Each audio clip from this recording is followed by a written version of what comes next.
Pero cada vez que uno la visita, y estoy seguro les pasa a ustedes, uno termina más enamorado de esta región. Entonces, nuevamente, gracias, profesor Jorge, por la invitación, a todos los profesores que nos acompañan, profesor Wills, profesora Ángela, Carlos, y a todos los estudiantes de nuestro programa de maestría en los sistemas, del doctorado, a todos los colegas del proyecto que actualmente desarrollamos con NUBO, con la Universidad Nacional, con la Javeriana de la plataforma, Fondo de Adaptación, en fin, muchísimas gracias por estar aquí. Entonces voy a permitirme compartir la pantalla. Y sí, más o menos está pensado como para tal vez 1 hora, 45 minutos. Y el título hay que explicarlo un poquito, a ver si ya me deja aquí. Ya se ve la pantalla, Nelson. Pongámoslo así en modo presentación. Listo. Bueno, gracias. Entonces, pues hay muchísimo material por compartirles, sobre todo desde cuando se presentó ese gran desastre invernal 2010-2011, imágenes, fotografías, y muchas cosas recientes, pero tal vez quisiera en estos 45 minutos introducir tal vez esas ideas nuevas que tienen que ver incluso con lo que nos decía el profesor Jorge ahorita, que creo que un conferencista, él lo llamó armonianza, que seguramente tiene que ver con temas de autoorganización, autorregulación, con esa nueva interrelación que se espera del ser humano que ocupa un territorio de estos. Por ahí al final hay un par de diapositivas de eso. Pero hoy, y como preámbulo a eso, vamos a hablar un poquito de fragilidad, ¿no? Que es un concepto muy coloquial y sobre todo alrededor de algunas preguntas, ¿no? Si es la Mojana frágil o lo que es frágil es el dique marginal del Bajo Cauca y otras estructuras. Son frágiles o son resilientes en el sentido que vamos a explicar las ciénagas como la Yapel, San Marcos, San Benito. Y de pronto cabe otra pregunta y es si las mismas personas que habitan ese territorio son de alguna forma frágiles. Y por supuesto todos lo somos desde la condición humana, pero esta palabra invita como hoy viernes a hablar de Mojana en ese sentido, sobre todo que sé que hay personas aquí que conocen muy bien esa forma de habitar ese territorio. Entonces, nuevamente, muchísimas gracias. Estas diapositivas siempre las mostramos con el permiso de ustedes y el perdón de ustedes, porque sé que la han visto muchísimas veces, pero no perder esa visión de que estamos en la Mojana y compartimos la misma habitabilidad de la macrocuenca Magdalena-Cauca, de la izquierda. Y en la derecha está, pues, lo que todos sabemos, esta gran piscina interna, que a veces lo llaman el delta interno, de lo que está en un polígono resaltado en negro a la derecha, y son más o menos 11.000 kilómetros cuadrados de lo que han llamado el núcleo de La Mojana, que eso a su vez está dentro de lo que llaman la ecorregión de La Mojana, ya no con 11 municipios, sino tal vez con 28, y por fuera de eso está lo que llaman la depresión Momposina, ¿no? Estamos hablando de que todo lo que sucede en la cuenca Magdalena-Cauca, y particularmente la del Cauca, pues tiene que ver con la región, porque todo va a parar allá, y literalmente va a parar allá por la conectividad hidráulica del río Cauca, también del río San Jorge, el río Nerchí, con todos estos aprovechamientos hidroeléctricos. Y como ven, el río en la diapositiva de la derecha, pues ya cuando llega el Cauca, que se une allá en Pinillos con el brazo de Loba, luego sigue unido Magdalena, Cauca, hasta Magangué, con el brazo Monpós, y luego nos encontramos a Calamar, el canal del Dique, en fin. De hecho, les anticipamos, pareciera que como que estamos armando un rompecabezas y algún día aspiramos a tener estas herramientas de envergadura nacional que nos permite decir cómo se mueve el agua en la cuenca Magdalena Cauca, que no lo tenemos, ¿no? Sobre todo resoluciones diarias, subdiarias, para poder como tratar de gestionar mejor el agua allá, ¿no? Entonces el rompecabezas tiene que ver con ese polígono de 11.000 kilómetros, pero también con estudios abajo en el Canal del Dique, también antes de la Mojana, antes de Caucasia, con lo que llaman el Cauca Medio, el Cauca Alto. Sí, poco a poco, y para dar como un mensaje también muy personalizado de optimismo, poco a poco como que estamos armando ese rompecabezas de entendimiento de nuestra geografía, ¿no? Tal vez nos hemos demorado un poco, pero bueno, hay grandes avances de la institucionalidad ambiental del país. Incluso no sobra, no perdamos de vista de que pues este delta interno, por su capacidad de regular aguas, sedimentos, de alguna forma tiene implicaciones también en su función ecosistémica en grandes extensiones como la cuenca del Caribe o la bioregión del Caribe, ¿no? Ya somos de alguna forma responsables no solamente de la cuenca Magdalena-Cauca, sino también de la macrorregión del Caribe. No perdamos de vista eso. Para empezar a hablar de fragilidad, es inevitable no hablar de dos grandes intervenciones. La de la derecha, resaltada en rojo, de lo que se ha llamado el dique marginal del Bajo Cauca, porque también tenemos un dique artesanal, que ahora lo vemos, eh, que, es, que es más o menos de entre los 1960 y 1970, motivado por unas intervenciones de un sector productivo, según nos han contado, y este que está en rojito, que es el dique carreteable denominado marginal del Bajo Cauca, que tiene mucha historia y que por lo que hemos visto en sus puntos críticos y en sus rompederos como el de la derecha, Nuevo Mundo y Santa Anita, pues es un dique de entrada frágil, frágil. ¿Y eso qué querrá decir? Pues la historia nos ha dicho de que existen unos mecanismos de falla de esas estructuras, de esos diques carreteables. Bueno, carreteable no, pero dique, en este caso al margen izquierda del Bajo Cauca, después de Caucasia. Son frágiles en el sentido que pueden haber ciertos mecanismos de falla, y de hecho hay 3 o 4 que son los que más imperan en el mundo para este tipo de estructuras. Uno tiene que ver con el sobreflujo, otro tiene que ver con la socavación en las estructuras de base, y otra con algo que llaman tubificación, que ahora hablamos un poquito de eso, que al parecer está sucediendo como mucho por allá. Pero bueno, ahora hablaremos de eso. Entonces, hay unos mecanismos de falla de unas estructuras, de unos diques, que se estudian incluso con un nombre muy interesante, se llama curva de fragilidad. De ahí parte del título que traté de recomendar aquí de Mojana y fragilidad. Entonces, tenemos un dique marginal, no tan viejo, de alguna forma reciente, 2006, alrededor de la década de los 2000. Antes había un dique artesanal, pero que de alguna forma estas estructuras son frágiles a través de unos mecanismos de falla. Y la otra gran intervención que viene en la derecha en estos 11.000 kilómetros cuadrados es en la carretera San Marcos-Majagol aquí. Pues cuando uno la recorre y cuando un poquito la historia pareciera, de acuerdo a cómo se mueve el agua en la Mojana, digamos de sur a noroeste, pues es como si estuviera atravesando o interrumpiendo toda esta conectividad de estos caños que van en ese sentido. Entonces son dos grandes intervenciones, digamos en una historia reciente de la Mojana, que lo ponen a uno a pensar, ¿no? Digamos, cuando uno trata de responderse una pregunta, ojalá la pregunta la encuentren válida, es la Mojana como ecosistema frágil, resiliente, y en ese sentido, este tipo de intervenciones, ¿en qué ha contribuido a esa pregunta? ¿La ha vuelto más frágil, menos frágil? Ya miraremos un poquito de eso, no tengo las respuestas, pero sí quisiera que ojalá hoy, después de estas primeras diapositivas, conversáramos si ven el tema relevante. Ahí indiqué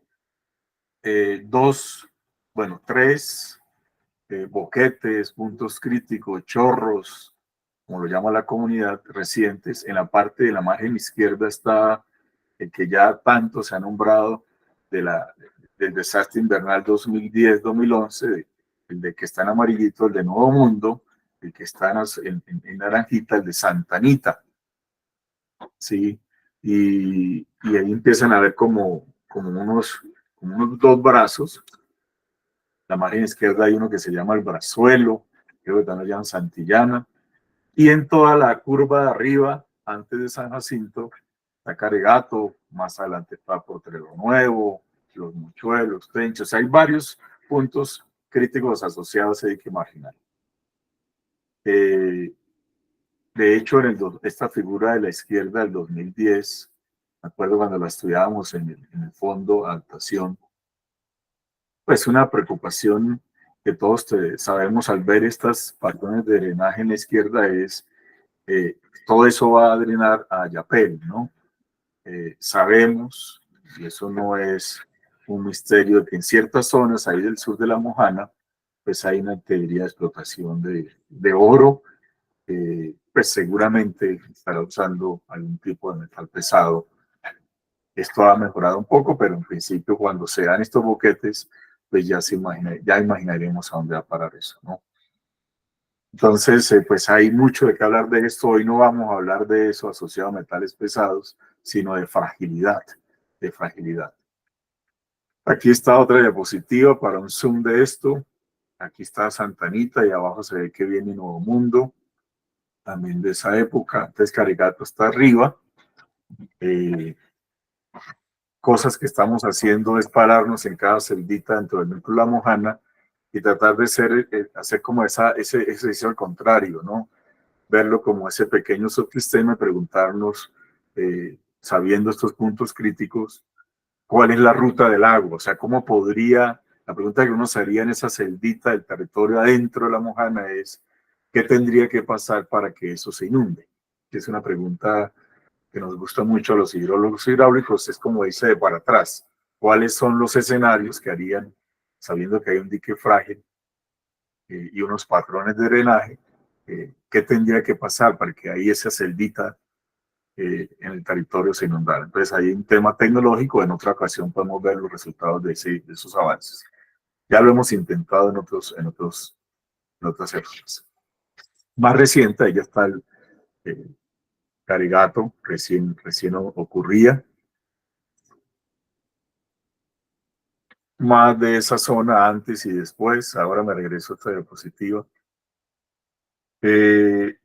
No sé si diferencian esta figura, este boquete que no es Carigato, sino es ya por los lados de San Jacinto, me corrige si alguien tiene mejor información, pero es el que creo que llaman Potrero Nuevo.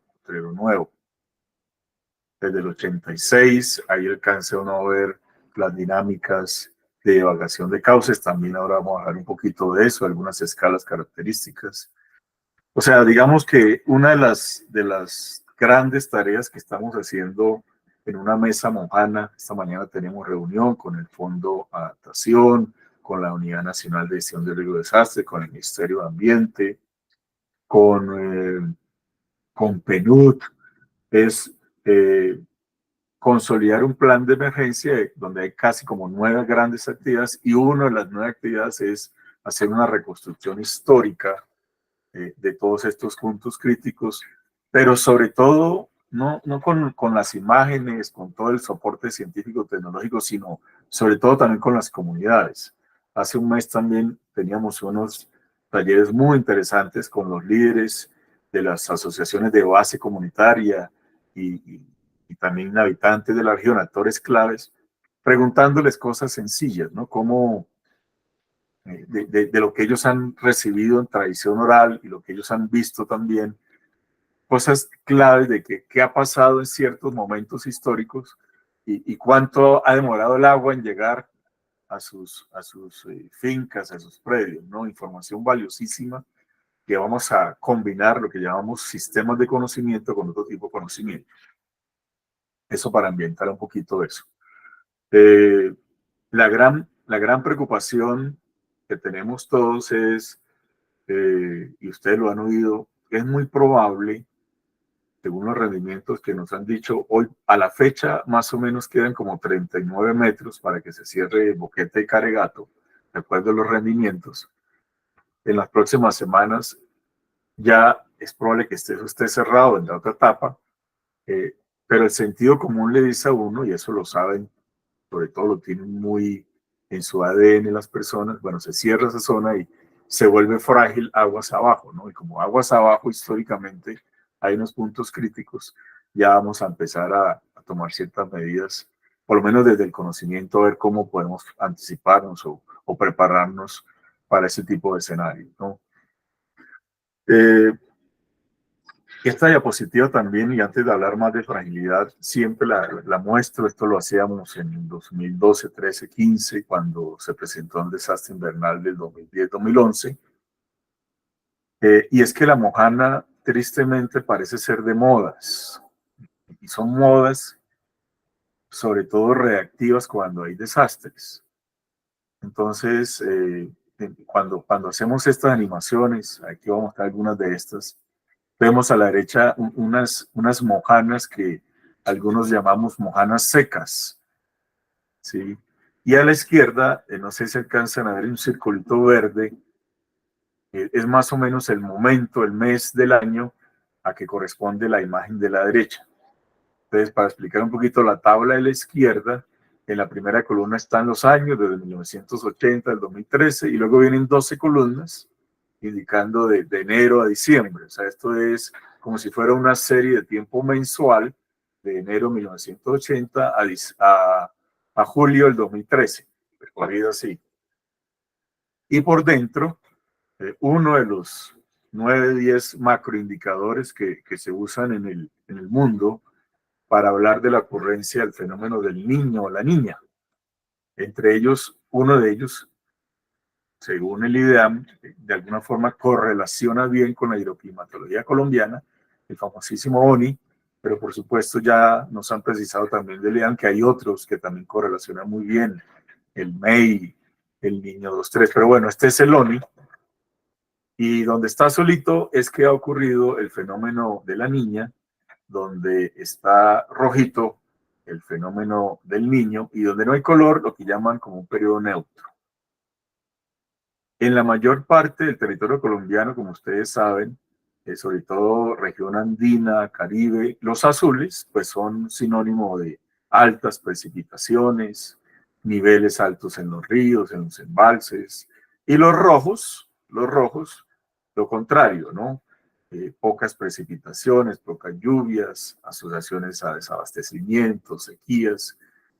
Y la mojana nos dicen que es de modas porque a veces está inundada, sobre todo con estos boquetes, pero a veces no hay agua en ciertas zonas donde se requiere para generar, por ejemplo, alimentos, comida, para riego agrícola. Pero bueno, ahora volvemos a eso. Entonces, en este caso, la imagen de la derecha corresponde a enero del 2007. Estábamos en un periodo supuestamente de niño, seco, es una mojana seca, seguramente con unos déficits de agua claves asociados a sequías para ciertos municipios, sobre todo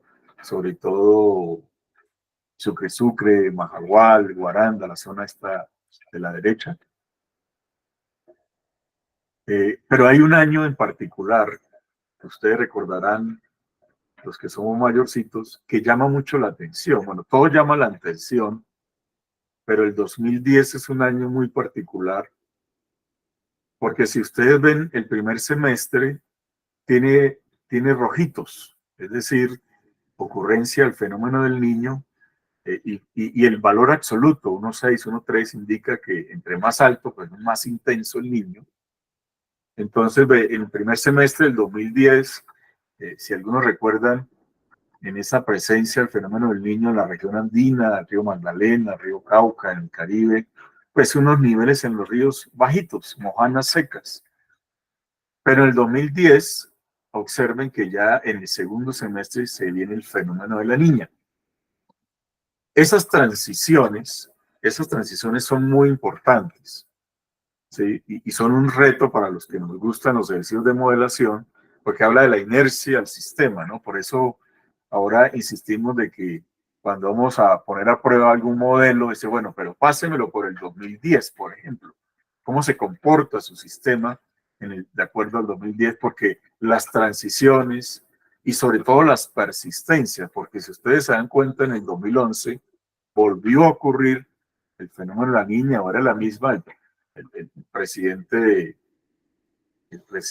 Santos en esa época hablaba de, del fenómeno doble de la niña y usó una palabra un poquito peyorativa, la maldita niña, me acuerdo que hacía alusión, ¿no? Nos tocó esta doble maldita niña, pero bueno, esto ha sucedido toda la vida y va a seguir sucediendo. Entre otras cosas, vamos a ver más adelante que según el cambio climático, el IPCC, esto se va a exacerbar, o sea, vamos a ver rojos con un valor más grande, azules con un valor más grande, más persistencia, así llueva la misma cantidad de agua al año, van a haber periodos más intensos, concentrados en ciertas horas, días, van a haber periodos más largos de días sin agua. Entonces nos pone a pensar cómo debemos estudiar esto, ¿no? Sobre todo de acuerdo que esto se va a intensificar, se va a exacerbar, también vamos a hablar un poquito de eso. Entonces, ahora la siguiente diapositiva, seguimos, ya estamos en el 2009, arrancando esa niña que fuerte del 2010, está la cosa seca ahí. Recuerden que los boquetes grandes del 2010 ocurrieron en el segundo semestre del 2010, Santa Anita, Nuevo Mundo, que les mostraba ahorita, de ya casi vamos a llegar allá, y aquí vamos en enero del 2010, observen que la cosa está muy, muy seca, y para anticipar un poquito, varios alcaldes, me acuerdo en esa época, cuando ya se había pasado todo esto del cierre de los boquetes que generaban el 2010-2011, ahora la cosa era al contrario, la preocupación de los alcaldes era porque no había agua para generar comida. Sí. Entonces, la Mojana usualmente la estamos asociando solamente a inundaciones. No, no. Esta es una región, un territorio, y tal vez lo decía el profesor Jorge en una de sus conferencias, esto es pulsante, ¿no? Preguntas que uno se haría es, bueno, ¿y esto sucedía en la época precolombina con los cenúes? ¿Era así? ¿O tiene que ver con ese dique marginal y ese dique artesanal de los 60, de los 70, del 2100, de la historia reciente? ¿Cómo era antes de 1960, cuando no estaba el dique artesanal? ¿Se presentaba este tipo de cosas? Preguntas. Bueno, llegamos ya a marzo del 2011. Entonces, aquí ya llevamos, porque esto ocurrió, si mal no recuerdo, octubre, noviembre, diciembre del 2010. Ya estamos en marzo del 2011. Ya ahí ven ustedes abajo Nuevo Mundo y Santa Anita. Por supuesto, esto le cuesta mucho al país, del orden de decenas de miles de millones, 40.000, 50.000 millones, cerrar estos boquetes. Algo estamos haciendo mal. Ni hablar ahora lo que costó Caregato, ¿no? Entonces, aquí ya estamos entonces en el 2012. Recuerden que esto se cerró más o menos en el 2013, 2014. Y esto es pulsante. Aquí ya se había cerrado 2013, esta zona de acá. 2024 estamos entonces en el niño. Es muy probable que tengamos una transición hacia la niña.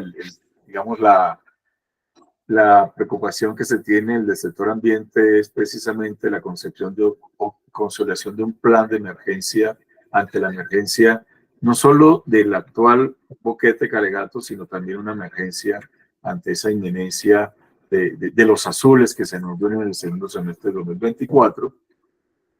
Hay varias versiones. Puede ser una niña no tan fuerte, puede ser una niña más o menos mediana, pero en una de las reuniones recientes parece ser que las trayectorias que se observan en ciertas estaciones, como no sé si se alcanza a ver en la derecha, La Coquera, Magento, en esas estaciones hidrométricas, las flores, si uno agarra las trayectorias, por ejemplo el caudal o el nivel en esos puntos, y compara como era el 2010, 2011, parece ser que está como que agarrando el patrón histórico de allá. Entonces eso prende las alarmas, porque tenemos un dique frágil. Sabemos que en el 2010-2011 se presentaron ciertos niveles caudales en estos puntos de estaciones, y aparecen estas curvas de fragilidad, que ahora se las explico, mecanismos de falla, y dice, pues Dios no quiera, pues la cosa podría ser crítica, muy crítica. Pues esto hace vulnerable pues todo el ecosistema, pero mire que estamos hablando de una fragilidad de un dique, ¿sí? Y voy a retomar otra vez eso que les acabo de comentar más adelante. Otro tema que también de contexto es la regulación artificial, en este caso a través de proyectos presa-embalse. Los cilindritos en rojo de la izquierda, a escala más o menos relativa, la capacidad de almacenar de estos embalses. Entonces tenemos por el río Cauca, Salvajina y Tuango en su principio pensado para no regular agua, para todo lo que entra sale. Entonces, digamos que eso llama la atención mucho en que si se presentan trayectorias de caudal nivel en el Bajo Cauca, después de Caucasia, alrededor de Caucasia, no necesariamente van a estar de alguna forma interferidas por Ituango. Eso prende mucho las alarmas porque así está concebido el embalse. También en la parte del río Medellín, los Porces, que luego llegan a Echí por allá, ahí hay también muchos aprovechamientos. O sea, estamos hablando, el polígono a la derecha, 11.000 kilómetros cuadrados pues de toda una visión de cuenca altamente regulada, en este caso por aprovechamientos hidroeléctricos. Bueno, cuando uno le dicen que la condición humana es frágil, y de hecho lo hacemos, el COVID evidenció, y a nivel personal también lo puede evidenciar, lo que todos sabemos, ¿no? La fragilidad de la condición humana en su salud. En la gráfica de la izquierda, tal vez los ingenieros civiles que estemos aquí recordaremos que le decían a uno, diseñen las edificaciones porque si llega a fallar en caso tal, ante una fuerza que no está contemplada, la falla sea dúctil y no frágil. Si se puede ver un poquito de eso. En la gráfica de la izquierda, en las ordenadas, está el esfuerzo que se imprime y la deformación de una estructura, de una viga, de una columna. Entonces no queremos que eso falle frágil, es decir, que se presentó un esfuerzo, una excitación y no dé tiempo uno para prepararse, ¿no? Se hablaba de esas fallas dúctiles, todos los protocolos de eso diseño que hacemos los ingenieros civiles, ¿no? Lo dúctil está asociado también a la tenacidad. Es una palabra muy bonita que pudiéramos de pronto estudiarla también en otra ocasión. Voy a cortar aquí esto de pintar. En la gráfica a la derecha, hay una referencia de unos investigadores de China muy interesante del río Amarillo. No hay muchas de estas, donde está en las axisas el tiempo desde que ocurre el boquete. Por supuesto, si se acuerdan a boquetes como el del Canal del Dique, también de esa época, allá en el Guájaro, por supuesto los que estamos hablando, pues arrancan por boqueticos, 1 metro, 2 metros, y llegan a ser, si ustedes alcanzan a ver la ordenada, en la gráfica a la derecha, el eje de la Y, el ancho en orden de magnitud, ¿no? Entonces podemos hablar de que en las primeras, mire, en las primeras 24 horas ya podemos tener decenas a centenas de anchos de boquete, ¿no? Esto es muy importante a la hora, y lo discutíamos esta mañana con Liam, a la hora de configurar ciertos ejercicios de modelación, ¿no? Pensando en acciones preventivas, en las simulaciones de anchos de boquete si se llegara a romper en otra parte, ¿sí? De la gráfica a la derecha también podemos hablar mucho de cuáles son los anchos esperados, pero en menos de 36 horas ya podemos tener anchos de centenas de metros. Y ustedes saben que pues entra mucho caudal en esas zonas. Esto se construyó con el Pacto Social de la Mojana en marzo de este año con el sector productivo. Se habla de 23 puntos críticos en este dique marginal. El estudio de la Universidad del Norte, si mal no recuerdo, del 2017, hablaba de 18. Hay estudios de geomorfología que hemos hecho hasta más de 30, 40 históricos por geomorfología. Pero digamos que esto es una versión de la gente, de lo que le han dicho sus abuelos, sus padres, de lo que lo han vivido, y por supuesto es valiosísima. Hay 23 puntos críticos. Desde el 1, que es Colorado, Laredo, los Moncholos, Nuevo Mundo, Junín, Minchil, Barzuelo, Santa Anita. Cuando uno estudia riesgo, la pregunta fundamental o dos preguntas fundamentales que uno se hace es ¿cuál es el sistema al cual quiero hacer el riesgo? En este caso, digamos que es todo el núcleo de la Mojana. Y la otra pregunta más pura del riesgo es ¿qué tendría que pasar para que ese sistema fallara? Es la pregunta más pura, ¿no? Desaparece toda esa noción que nos dice el IPCC de eventos detonantes, de trenes de impacto, de elementos expuestos, de vulnerabilidades con adaptaciones, de las consecuencias. Y por allá en un pedacito de la vulnerabilidad de la capacidad aparecen las curvas de fragilidad, ¿no? Entonces, si uno está diciendo que, por ejemplo, la Mojana, por decir algo, es un territorio socioecológico, la pregunta que uno se haría es ¿qué tendría que pasar para que este territorio no haga lo que tiene que hacer como un territorio socioecológico? De las cosas que estamos discutiendo. Junto a otras, como por ejemplo la autoorganización.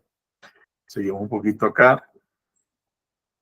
Los rompederos de la izquierda referentes, lo que decía, el de Colorado, abajo cercano al Caucasia, luego Nuevo Mundo, Santa Anita, San Ignacio, el Brazuelo, después de Santa Anita, arriba Potrero Nuevo en la esquina esa, continúa uno con Tenche, Astilleros, la Boca del Cura, que también es muy famosa, y en fin, pues tenemos algunos históricos referenciados ahí. Esta diapositiva a mí me genera muchas preguntas y estoy seguro que ustedes o algunos de ustedes la han visto. Aquí aparece la noción del dique marginal con el dique artesanal. ¿Sí? El dique marginal es el rojito que acabamos de ver con los puntos críticos, básicamente desde Caucasia, cerca de Caucasia, hasta Astilleros, más allá de San Jacinto del Cauca. Pero hablando con las personas de la región, con el sector productivo de allá, pues, y viendo estas fotografías del Agustín Codazzi, en la parte izquierda, en la fotografía del 54, y lo hemos intentado varias veces, no vemos lo que se llamaría el dique artesanal. Pero a la derecha, sobre todo, está la del centro del 78 y el 74, sí se ha podido identificar un dique que construyeron las personas de allá, seguramente motivados por protegerse contra los desbordamientos del río Cauca, ya construido. Pero la pregunta que nos venimos haciendo hace rato es ¿cuándo se construyó este dique artesanal? Algunos la tienen muy clara. Viendo estas fotografías, pareciera que fue en la década de los 60, entre el 60 y los 70, principios de los 70. Y esto ha puesto a pensar muchas cosas, sobre todo de iniciativas relacionadas con restauración, rehabilitación de caños y remediación de suelos, ¿no? Hay estudios que se han propuesto por la profesora Catalina, una de las expertas que tenemos en Colombia, en la Universidad de los Andes, de una paleolimnología ya para con unos núcleos ver o tratar de construir un poquito cómo eran los últimos 400, 800 años. Ojalá ese estudio se haga. Pero uno podría ubicarse antes de los 60 de este dique artesanal, 60, y la pregunta era ¿cómo era esto? ¿Cómo eran estos patrones? La geomorfología la ayuda muchísimo. Esa es otra presentación que me gustaría hacer en otra ocasión. Pero aquí la racionalidad que uno tiene es ¿por qué se hizo este dique artesanal? Es la pregunta que me gustaría dejar ahí. Y seguramente el sentido común nos lleva a unas respuestas que tienen que ver con el uso del suelo, con un sector agropecuario. Y claro, si usted se pone a pensar del 60 a la fecha, estamos hablando de 60 años. De todas formas, es una historia relativamente reciente. ¿Sí? Y eso genera muchísimas preguntas, que no las voy a agotar yo acá. Además es un tema sensible, frágil, y lo haremos en su debido momento si se animan después en otra discusión. Pero en el sentido de la presentación de hoy, la pregunta que uno se haría es, sabemos que cualquier intervención, dique marginal o dique artesanal, o los dos, o las alternativas que se están considerando, son frágiles en el sentido de que existen mecanismos de falla estudiados. La construcción, la intervención de esto genera más fragilidad en los ecosistemas. Ahora volveremos a eso. Hemos estudiado la hidrología, varios en el país, en la Universidad de Antioquia, la Nacional. Aquí ejemplos de lo que hacíamos en el 2012, 13, 14 de la hidrología, de esfuerzos de hidrología. Incluso hemos tratado de entender un poquito el ciclo del mercurio allá en algunas especiaciones de sedimentos en agua con ejercicios. O sea, hemos tratado de entender la cosa, pero aquí hay algo que en principio me gustaría que quedara como en la retina de las poquitas cosas, y es si vamos a pensar en temas de restauración, rehabilitación, remediación en La Mojana, como se está haciendo con las comunidades a través de un gran proyecto que tiene el Ministerio de Ambiente y que está ejecutando PNUD y otras entidades, la idea es que hay que considerar de que este dique marginal está y que es frágil y que se puede romper y que se seguirá rompiendo, y que si el cambio climático en la conjetura que va a exacerbar el fenómeno de la Niña, seguramente con niveles y crecientes más intensos, y que Ituango no regula, pues yo creo que el sentido común dice es que van a haber más rompimientos, más rompimientos. Y hay que pensar La Mojana con esto. De hecho, cuando vamos, no sé si le ha pasado, hace menos de un mes estuvimos en Majagual, en el marco del proyecto de la restauración y remediación y rehabilitación, a la entrega de resultados de unas subvenciones de bajo costo con organizaciones de base comunitaria. Hermoso el evento, que son las personas que van a estar restaurando eso. Y hay gente que dice, pues una de las alternativas es, en ciertas zonas de La Mojana, es no hacer nada. Ya esto se va a romper. ¿Sí? Y eso tiene que ver mucho con un principio de solidaridad, porque la gente sabe que yo me puedo proteger en Guaranda, me puedo proteger en Ayapel, pero si no tengo la visión de Cuenca, pues es muy probable, y eso está pasando en estos días, yo como finquero me protejo, como alcalde me protejo mi territorio, mi polígono, pero es muy probable que esté haciendo más frágil y más expuesto aguas abajo por esto. La noción de river system behavior, que llaman los holandeses, ¿no? Algunos se alivian, algunos se compensan, o sea, todo tiene que ser visto bajo unos principios de solidaridad, de cooperación. Y ahora también vamos a hablar un poquito de eso. O sea, es inevitable, cuando uno piensa en Mojana, es inevitable no pensar en cualquier cosa, en que esto se va a romper. Se va a romper. Se habla de una solución definitiva. Han habido alternativas que diques flusibles, que las 33 compuertas, que hacer un canal paralelo al dique marginal, que hacer realces, en fin, ahí todo esto se ha hecho, pero no se ha hecho. Hay estudios de eso. Esa es otra presentación que ojalá hubiera oportunidad de hacerlo. Tuvimos la oportunidad de trabajar eso en el Fondo de Adaptación hace varios años. Las 5 alternativas. Y las que está considerando actualmente el fondo, por supuesto. Por ahora, cualquier pensamiento sobre La Mojana tiene que considerar de que hay unos escenarios de riesgo porque hay un dique frágil. Y por todo lo que les he comentado. Esto lo hacíamos en esta época, una línea de tiempo. Me acuerdo mucho de una misión holandesa, los estudios, se los recomiendo mucho, del 72, la misión técnico colombo holandesa, que fue los primeros ejercicios de conceptualización de conectividad. Ahí está el dique artesanal, más o menos pensamos de los 60 a los 70. Los diseños del dique marginal del 84, los estudios que propuso la Universidad Nacional, claves para hacer esas, si mal recuerdo, 5 o 6 diques de entrada fusibles, controlados, que finalmente no se hicieron, la construcción del dique marginal 2006-2019, 2009, es un dique reciente, los romperos famosísimos, todos los que ustedes se pueden imaginar.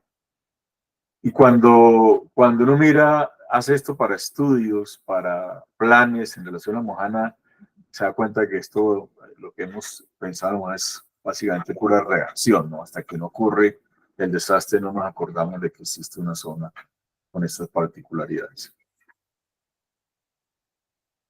De estudios que hacíamos hablando de fragilidad, rescaté este del 2012, 13, 14, nos pusimos a la tarea de hablar de fragilidad del dique marginal del Bajo Cauca. Se recuerden, el dique es una estructura de mitigación, ¿sí? Que de alguna forma está mitigando contra inundaciones en la parte de allá, desbordamientos, infiltraciones, es una estructura de mitigación. Como es una estructura de mitigación, tiene unos árboles de falla. Y como tiene unos árboles de falla, es porque existen unos mecanismos de falla. ¿Y cómo se explicitan los mecanismos de falla? A través de lo que los geotecnistas llaman curvas de fragilidad. Pero hay que construir cada curva de fragilidad por cada mecanismo de falla. Pues hay decenas de mecanismos de falla. O sea, uno se pone a pensar, ¿cómo podría fallar este dique marginal? Pues vuelvo, insisto, más o menos por la historia que se ha construido, los técnicos, los expertos y por las estadísticas mundiales en este tipo de estructuras, overtopping, o sea, yo tengo aquí la sección transversal de mi dique y lo diseño para que no le llegue agua a la cara seca, aquí está el nivel del agua, entonces si hay un sobreflujo, pues en la cara seca hay una capacidad para resistir que no erosione, pero hay algo que está forzando, que es el caudal que está llegando, y eso se llama una falla por sobreflujo, que tiene que ver con la erosión que puede pasar en la parte seca.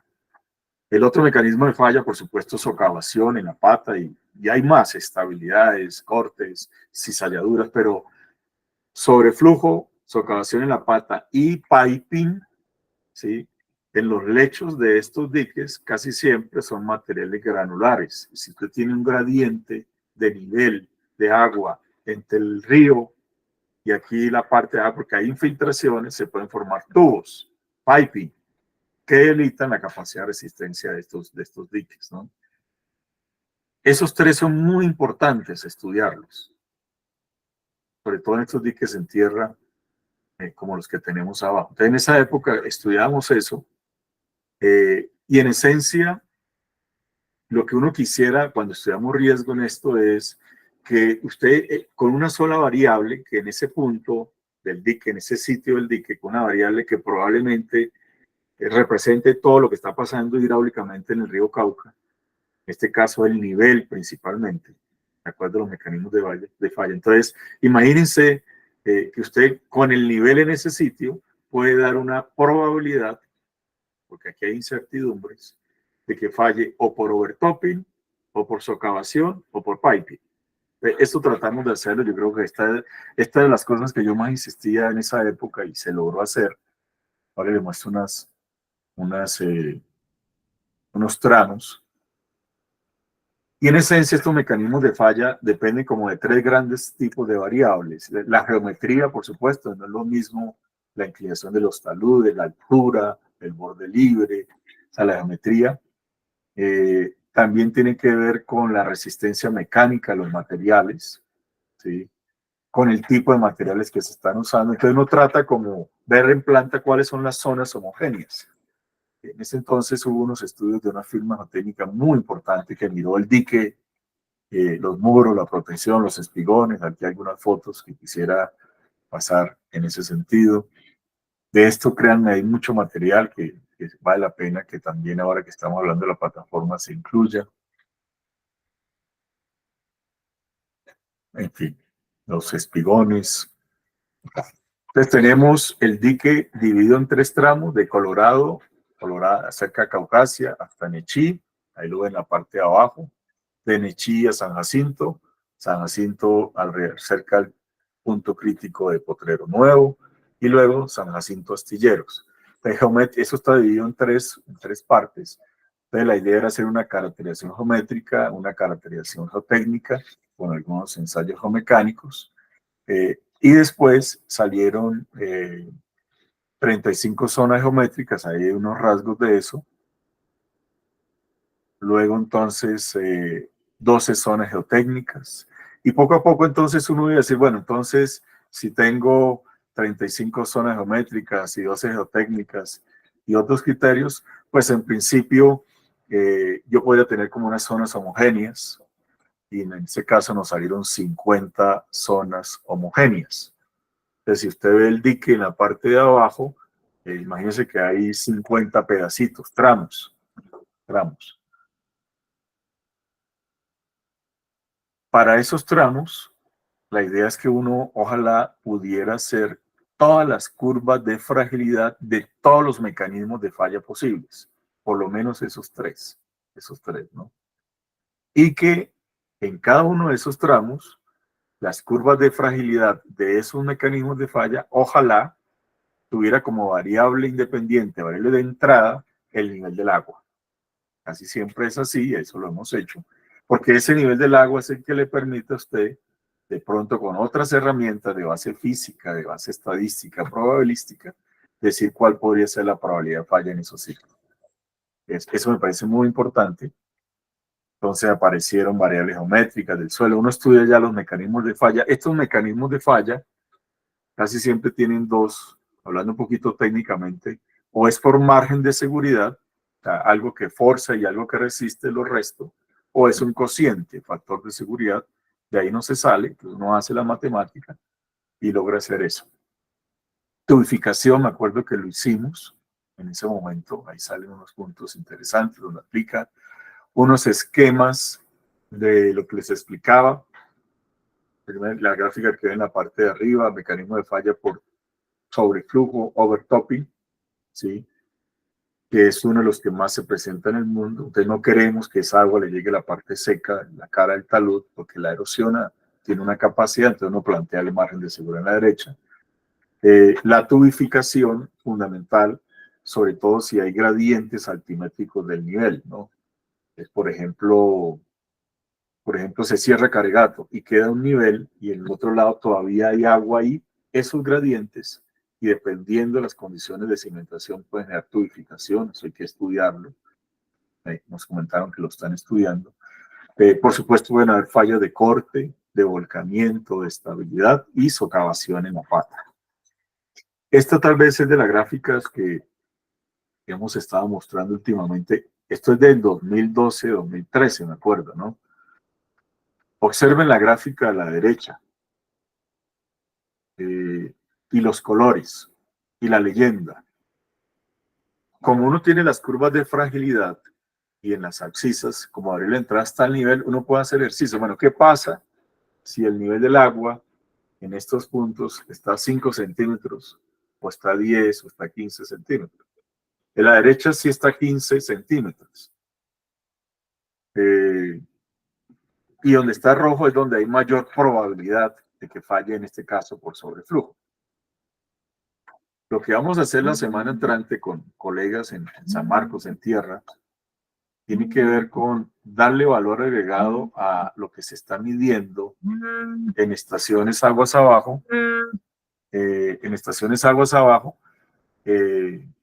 para tratar de construir, con base en este tipo de iniciativas, dar una idea de por lo menos cómo son las probabilidades de falla por ciertos mecanismos de falla. Esto puede ayudar muchísimo. Y si se dan cuenta, no hemos corrido ningún modelo hidrológico, hidráulico, sino es de esa noción de fragilidad que tiene una intervención tan grande como este tipo de estructura, ¿no? Quisiera compartirles también entonces ejercicios que hacíamos en esa, digamos, los mecanismos de falla, cómo en cada celda llegaba un posible rompimiento, posibilidad de mover el agua. Me les muestro aquí, perdón. Está aquí el... Y algo que también nos parece importante, y es, ustedes también lo han estudiado, el pulso de inundación, porque ya me voy a acercar ahora un poquito de resiliencia y de fragilidad en estos ecosistemas. El pulso de inundación es de las 4 formas, y aquí hay personas súper expertas en eso, en ecología, ecosistemas acuáticos, que forman como unos cuerpos de conocimiento, una forma de ver las cosas, y tiene que ver con la regularidad climática, la regularidad hidroclimatológica, y usualmente también cómo se comportan recursos hidrobiológicos, recursos.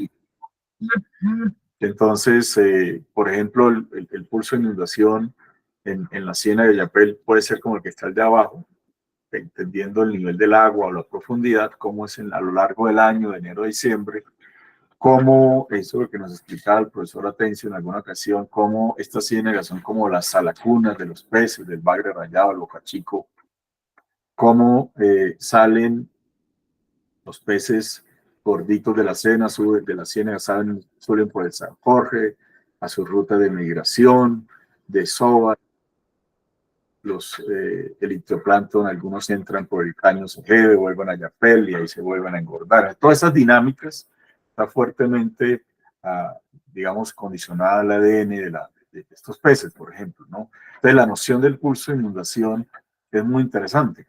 Y usted lo puede hacer con el nivel del agua en la ciénaga de Yapel o de San Marcos. Eso también lo hacíamos en esa época. Estas son las gráficas que vemos a la derecha. Estamos desde febrero del 72 a noviembre del 2013, y en las ordenadas, en la gráfica a la derecha, el nivel del agua en Ayapel, si no que es Ayapel, sí. Y si la teoría funcionara bien, en ese sentido, se habla entonces de un hidroperiodo, al cual usted le puede caracterizar todo este tipo de cosas, desde transformadas de Fourier para ver los cosenos y los senos, los armónicos fundamentales, la amplitud del periodo, todo eso que le meten al hidroperiodo en la noción de pulso de inundación. Y eso también podríamos hablar en algún momento porque puede direccionar mucho nociones de rehabilitación, de restauración. Pero aquí quisiera llamar la atención no sé si alcanzar las líneas punteadas, donde los ejercicios que hemos hecho uno diría, por ahí debe estar la cosa. Si esto funcionara con lo esperado, por ahí viendo este patrón, por ahí debería estar, perdónenme la expresión, como el deber ser de este pulso. De tal forma que lo que esté por fuera ha sido una excitación fuerte del sistema. Entonces, claro, uno cuando ve en el tiempo esto puede asociarlo con los rompederos. Rompero Santa Anita en diciembre del 84, mire ya. Otra vez Santa Anita en el 96, Santa Anita Colorado, Boca del Cura 2007. Pero lo que uno empieza a preguntarse aquí es si después de que el nivel se ha subido, porque Ayapel llegó por el rompimiento de Nomundo y Santa Anita, si este sistema, bajo este enfoque, vuelve a coger otra vez el hidroperiodo, porque esto está asociado, por ejemplo, a la forma y rutas de migración de peces y zonas de desove, en lo que les comentaba anteriormente, por ponerlo en términos pragmáticos. Y pareciera que sí, esto también lo hemos hecho en San Marcos, pareciera que se sale, y él como que con algún tiempo, si no sigue perturbado, vuelve a recuperarse. Empiezan a aparecer entonces nociones de resiliencia. Y ahora vamos a hablar un poquito de eso también, una forma de medir la resiliencia.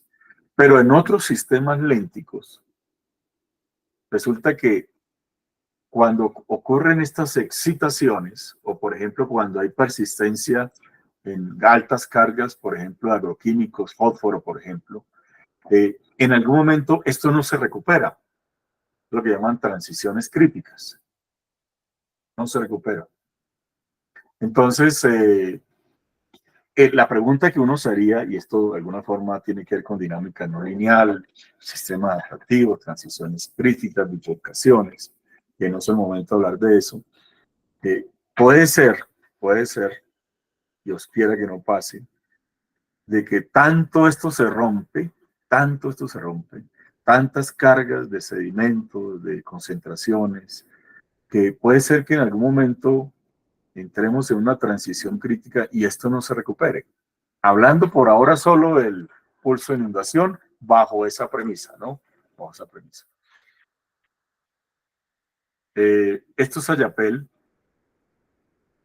y de esto vale la pena pararle porque de alguna forma, por lo menos sí podemos poner una mira, una regla en estas ciénagas, irnos de pronto con un enfoque de pulso de inundación y tratar de ver cosas aquí y hablar un poquito de estas transiciones críticas. Y en ese sentido, este es un punto que quisiera, no hoy, pero sí en otro momento, que retomáramos, cómo caracterizamos todo ese tipo de cosas. ¿Cuál es la preocupación? Y aquí hay personas que les interesa mucho el tema de cambio climático, lo han estudiado, recuerden, tenemos el IPCC, que en su última comunicación del 2014, el Assessment Report 5, el ARE 5, y hace 2 años, 3 años, el ARE 6, hablaba entonces de que ya no era suficiente tener solo estas miradas de vulnerabilidad, sino de riesgo también. Y lo decía en parte por estas gráficas que ustedes conocen, y es que si ven aquí en las axis está los años de 60 al 2100, y en las ordenadas el famosísimo incremento promedio de la temperatura de 0,5, 1,5. Y estas son trayectorias. En ese momento eran trayectorias de RCPs, ahora pues hay algo similar para las socioeconómicas que llaman, pero en esencia más o menos es lo mismo. Las de arriba son trayectorias, digámoslo, optimistas, perdón, pesimistas. Las de abajo son como optimistas, como si todos los gobiernos cumpliéramos con estas metas de emisiones. Pero lo que llama la atención aquí es que en las de abajo, aún con esta visión optimista, el planeta está tan caliente que ya hay una inercia en el calentamiento y seguramente ya hay regiones que en África y otros sitios ya llegaron al 1, al 1,5. Pues en estas zonas, 2040, 2030, entre los 30 y el 40 vamos a llegar a un incremento altísimo. Ya sabemos en Bogotá que en el 2040, por ejemplo, los estudios hablan del incremento de 0,6 en zonas urbanas, 0,4 en zonas rurales. O sea, lo que uno observa es que hay una inercia en el planeta en el calentamiento y, por supuesto, incrementos de 1 grado, por decir algo, en el 2040 en Ayapel, no solamente en temperatura, que ustedes saben, regula todas las actividades bioquímicas en estas ciénagas, sino también se une a lo que les decía al principio de exacerbar esto en términos de variabilidad climática. Entonces, como el tema de las transiciones críticas es repetitivo o porque usted mantiene un esfuerzo constante, la preocupación que uno tiene es que por todos lados la cosa no luce bien, ¿no? Un dique que es frágil, que se rompe, se exacerba la variabilidad climática con esfuerzos tensionantes en las ciénagas más frecuentes, más prolongados, periodos de tiempo más seguidos. O sea, por todos lados el panorama no luce bien. No luce bien.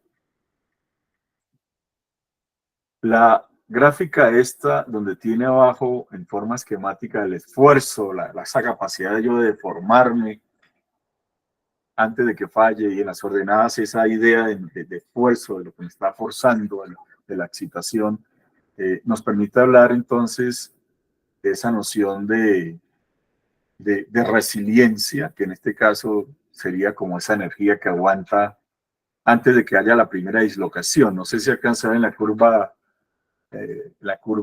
morada, el punto de quiebre, lo que llamaríamos la primera dislocación antes de que falle el sistema. Entonces, claro, en la zona verde aguantamos, se rompe, vuelve otra vez la noción del pulso, como que la cosa está en modo elástico, o sea, somos resilientes, vuelve otra vez ante esas excitaciones. Ocurre la dislocación en términos de materiales y la cosa sigue deformándose, pero no falla, no ha roto. Pero llega al punto donde está la línea punteada y ¡pum! Falló esto. No hay marcha atrás, lo que llaman irreversibilidad en estas transiciones críticas, en ecosistemas lénticos como las ciénagas. O sea, por mucho que usted le haga descontaminación, no puede reversar eso.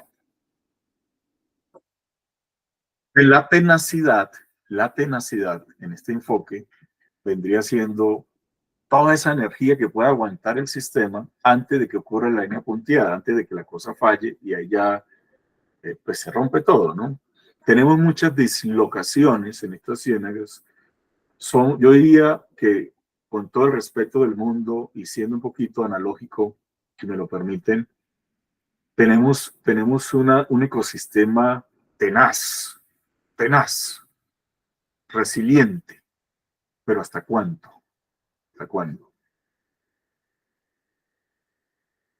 Esta gráfica es hermosa del doctor Gulnanetti, que en paz descanse, murió hace un par de años. Tal de las personas que más ha pensado en las formas en que nos interrelacionamos los seres humanos en el territorio. Me regreso un poquito.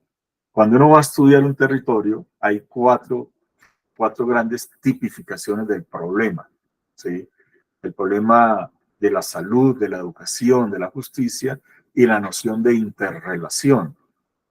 La interrelación, dentro de ella cabe la forma como el ser humano ocupa un territorio, se comunica, comunicaciones telefónicas, las vías, y cómo se interrelaciona con un medio que le está dando a través de la función, la estructura, la diversidad, unos medios de vida, unos servicios ecosistémicos, ser productivo en contexto, en los capitales, todo eso que se estudia en sistemas socioecológicos.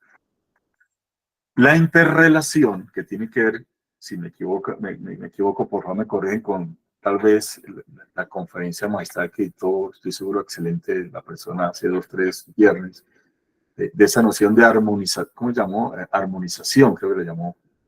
Tiene que ver con esto también. Entonces, observen en las abscisas la estructura y la función del ecosistema, y en las ordenadas el tiempo. Esto, aquí hay personas mucho más expertas que yo, por favor me corrigen ante alguna imprecisión, pero observen la medida de la resiliencia. Entonces, por hacer un ejemplo, imagínense el nivel en la ciénaga de San Marcos, Soyapel, y estoy observando un comportamiento interesante por algunas décadas. Viene una perturbación, se rompió Caregato, ¿sí? Y me sacó de eso, por arriba, por abajo, y por un tiempo como que yo veo que estoy ahí, pero no estoy fallando, o sea, y me recupero.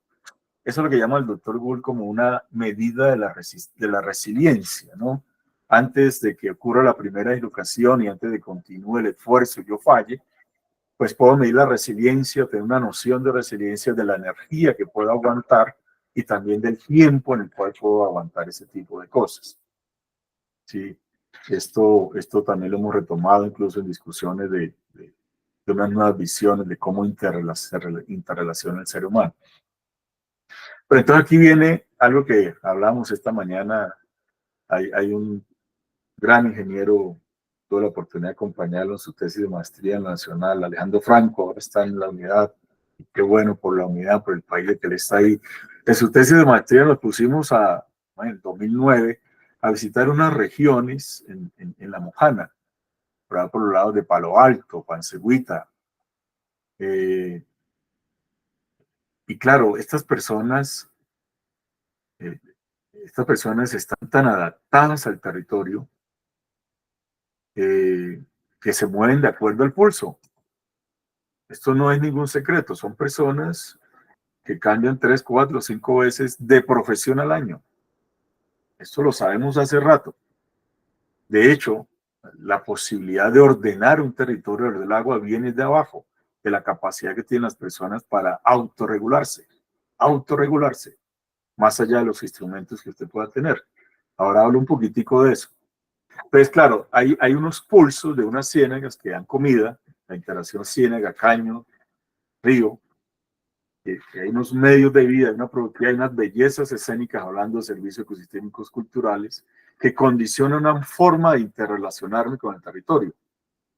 Entonces, la precipitación, los niveles en los ríos, cuando pesco con chinchorro, con atarraya, con trasmayo, cuando soy ganadero, cuando soy domador de caballos y cuando cultivo. Bueno, esto lo hacían los enuas hace 1000 años.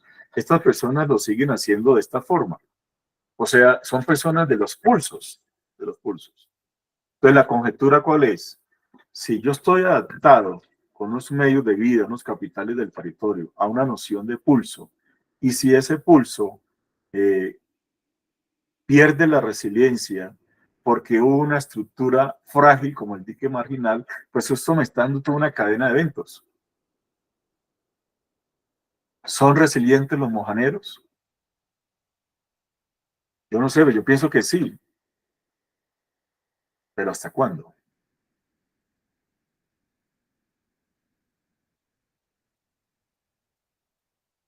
El doctor Gulnanetti nos habla con dos diapositivas, termino, nos habla de las formas de gestionar el agua, ¿no? En la parte izquierda yo pensaba mucho en Bogotá en estos días, está calcado para Bogotá. Las dos primeras, cuando uno mira hace más de un siglo la forma como se desarrolló Bogotá y lo que estamos viendo de crisis, basados en la oferta, o sea, no pensábamos en que estábamos contaminando el río Bogotá, pues estaba creciendo la población por allá en el centro, en el sur, por aquí en esta zona no de Chapinero, del norte, no, pero había una oferta y no pensaba, había suficiente agua y pues empezamos a usar lo que necesitábamos y mandábamos los efluentes al río, ¿no? Estoy hablando hace más de 80, 90 años. Luego esto creció mucho, hubo personas visionarias que no, pues la demanda está muy alta y fue cuando vino toda esta expansión para el caso de Bogotá a través del sistema Chingaza y otros. Pero es una visión netamente de ingeniería civil asociados a sistemas de suministro. O sea, son enfoques de oferta y demanda. Hasta hace poco, 2000, década de los 2000, 2010, Colombia dio un paso grande y empezó a hablar de lo que llaman una gestión integrada de algo. Los bolivianos lo llaman la gestión integral e integrada, usan las dos palabras. Usamos gestión integrada. Y una de esas tres políticas jovenciticas del 2010, 2012 es la del agua, la otra es la de la biodiversidad de su servicio ecosistémico, la otra es del territorio, del suelo. Algunos pensamos que debería ser una sola, pero bueno, hay tres que se están revisando, se están actualizando y empezaron a aparecer conceptos que llaman los principios de la gestión integral del recurso hídrico. A finales de los 90, 2000 se consolidaron, Colombia lo adopta en la política del 2010 y ya empezamos, por lo menos, a ver un poquito más una noción sistémica, ¿no?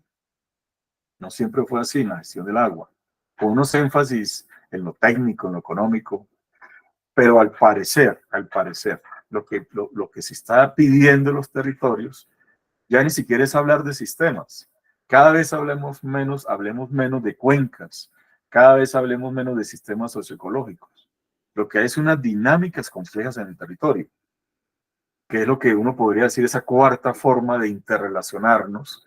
Puede que usted mantenga los principios de la gestión integral del recurso hídrico, pero tiene que acercarse al territorio para que estas personas que están habitando este territorio en el buen sentido de la palabra, se autoorganicen como lo han hecho toda la vida. ¿Qué hace que una persona en La Mojana coopere?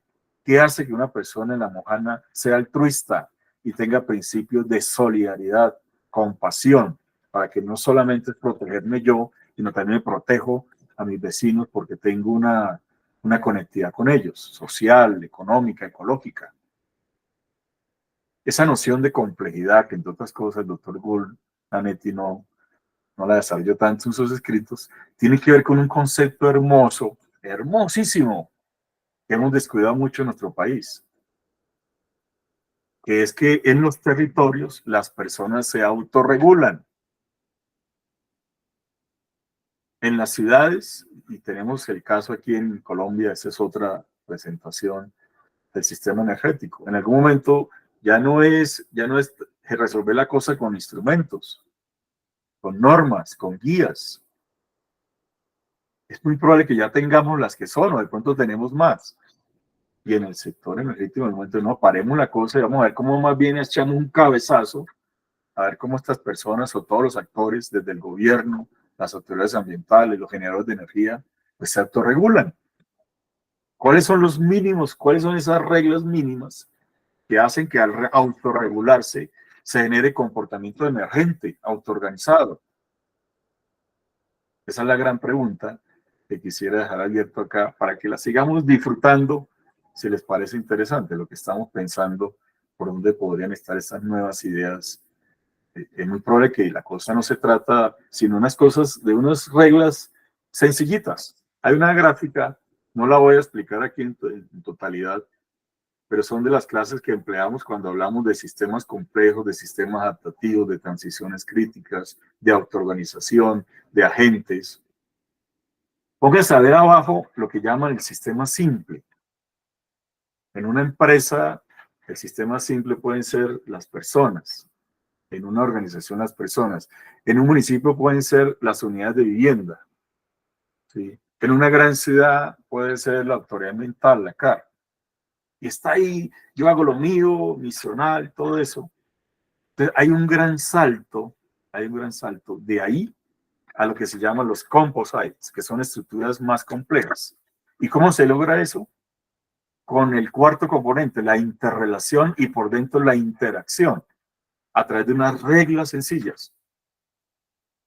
Si usted logra hacer, y este es el gran cabezazo, que en cualquier entorno la gente interactúe y permita, o sea, usted debe facilitar la interacción y permita que se forman los composites con unas reglas mínimas, es muy probable que en este tipo de sistemas y que se posibilite el ordenamiento del territorio alrededor del agua, se generen estructuras más complejas con principios de cooperación y principios de solidaridad. Se autoorganicen. Comportamiento emergente que llamamos. Esto está en la teoría hace rato de los humedales, de las ciénagas, de los sistemas adaptativos de las ciudades. ¿Cómo lo hago? No tengo la respuesta. Voy a parar ahí porque creo que vale la pena que discutiéramos un poquito más. Muchas gracias, Nelson. Entonces, pues nada, como de costumbre, entonces abrimos el espacio para las personas que tengan preguntas o quieran, digamos, poner sobre la mesa un punto de vista que complemente el de Nelson o sea diferente. Entonces, adelante, profesor Álvaro Wills.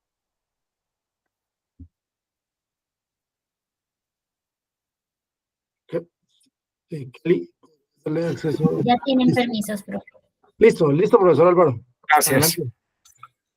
No, aquí encantado, maravillado con esta amplia, generosa visión que nos ofrece Nelson, que nos pone a pensar muchas cosas, porque recorre pues todo el espectro desde la aproximación técnica, la aproximación científica y la interrelación de todos los aspectos y procesos sociales que se dan dentro de la Mojana. Gran agradecimiento. Yo tengo es como una pregunta, porque desde cierta perspectiva, digamos, la imagen básica relacionada con el problema de la Mojana está ceñida a la funcionalidad del dique y básicamente a la concepción tradicional de que no se puede dejar que entre el Cauca a la Mojana. Y quisiera que nos comentara un poco algo como sobre la Mojana desde adentro. Los caños son una cosa, digamos, muy importante en todos los aspectos vitales. Y los caños, pues, tienen todos una historia que comunica. En el año 1920, pues, había pangas que llevaban de un sitio a otro, el antiguo caño Mojana, cuya colectividad, pues, también está, digamos, en un escenario histórico, pues, un poco dudoso, el caño Rabón, en fin. Esa parte desde adentro, la capacidad hidráulica de los caños, cómo los caños se expanden, se distribuyen, reparten flujos, eventualmente tienen unas rutas aproximadas que van desde el Cauca hasta el oeste. En fin, ¿cómo es ese asunto de los caños y de la funcionalidad hidrológica y qué se le puede hacer a eso? Muchas gracias. Gracias, profesor Wills, como siempre, su generoso comentario y esta espectacular pregunta, ¿no? Yo quisiera pues, dar elementos para la respuesta, tal vez empezando por lo que uno observa de las personas en cuanto a la percepción del Cauca, ¿no? Desde adentro, ¿no? Y uno oye cosas literales. El Cauca es el enemigo, es lo que uno oye, literalmente. No voy a decir cuáles actores ni en cuál entorno gráfico, pero eso se oye. Y a propósito de todas esas discusiones fuertes que se han dado en relación a Caregato, al cierre, ¿no? El Cauca es el enemigo. Y cuando uno mira, por ejemplo, la ciénaga de Ayapel, ahora que le está llegando agua a estos boquetes, pues sí, no tiene el color que uno esperaría, los caños, a ciertos caños no los tienen y dice, bueno, sí, es un enemigo porque está entrando agua que no debería entrar por las condiciones de calidad del agua del Cauca, en fin. Y claro, es inevitable como hacer la reflexión de eso que se dice coloquialmente, que el Cauca es el enemigo. Por dentro, los caños, y me acuerdo cálculos que se han hecho, estoy seguro que se quedan cortos de más de 320 caños, algunos de ellos bidireccionales.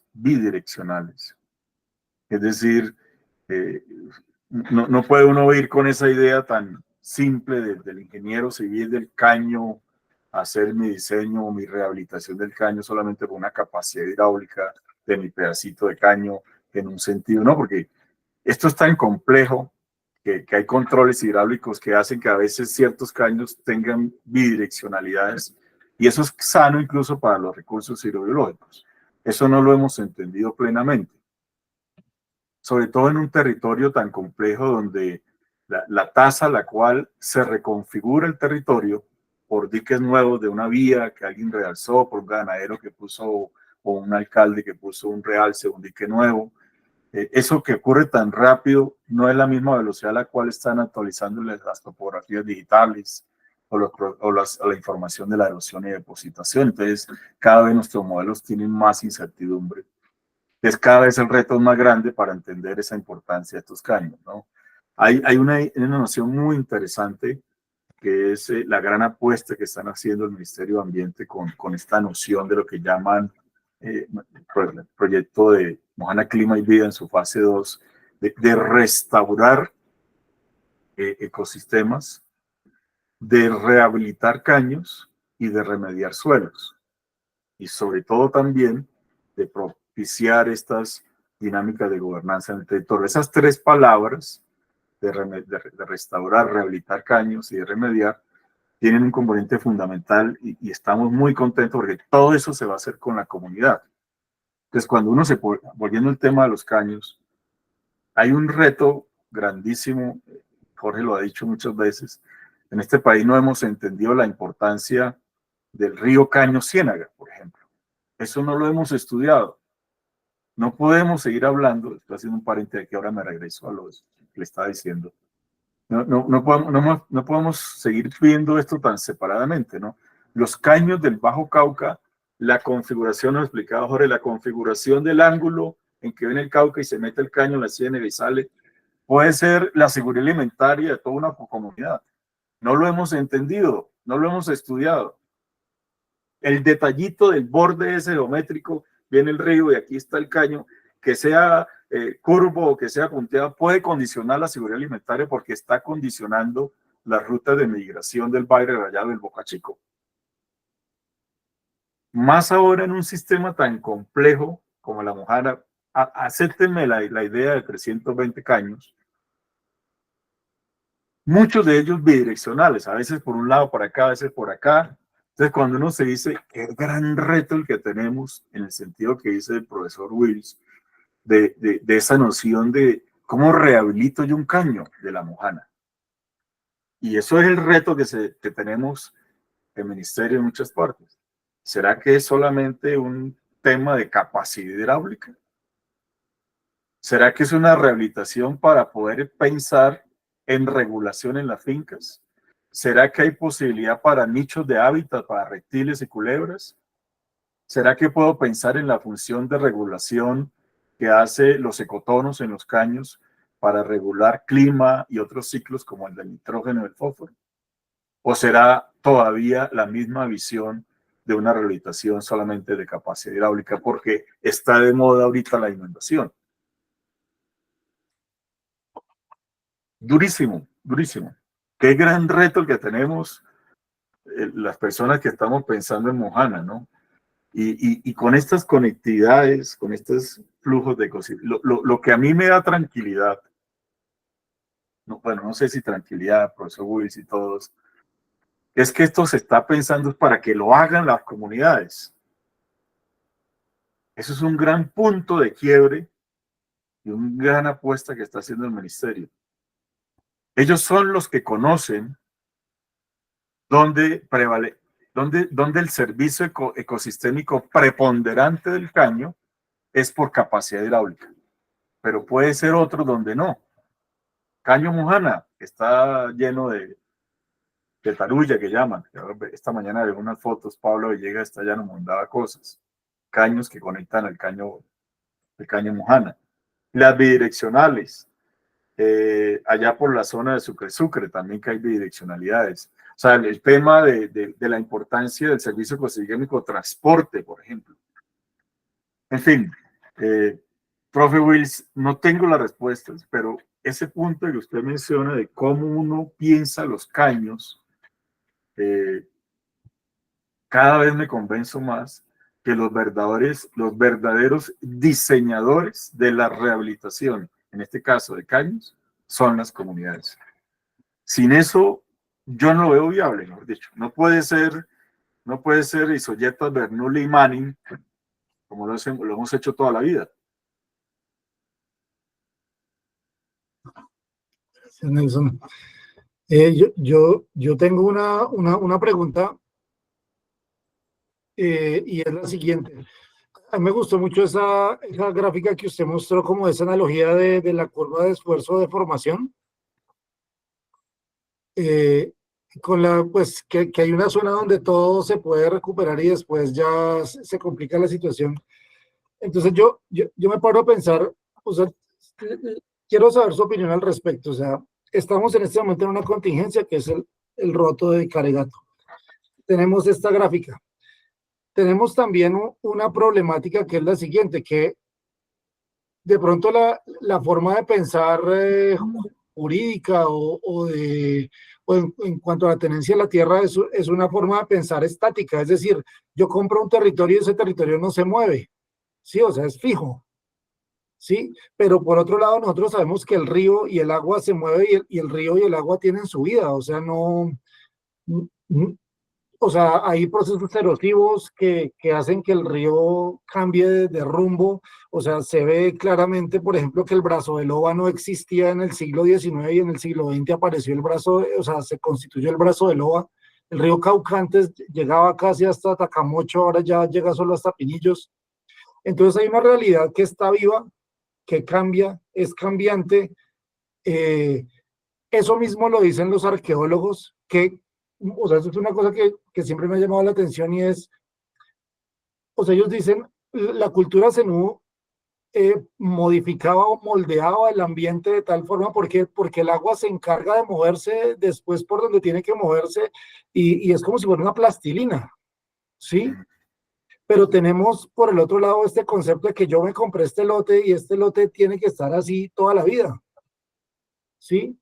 Entonces ahora estamos en un escenario en el cual el río Cauca está, o sea, direccionado directamente a Caregato, cada vez se hace más delgado. Bueno, dependiendo de qué tanto se tape eso, el cauce original del río Cauca.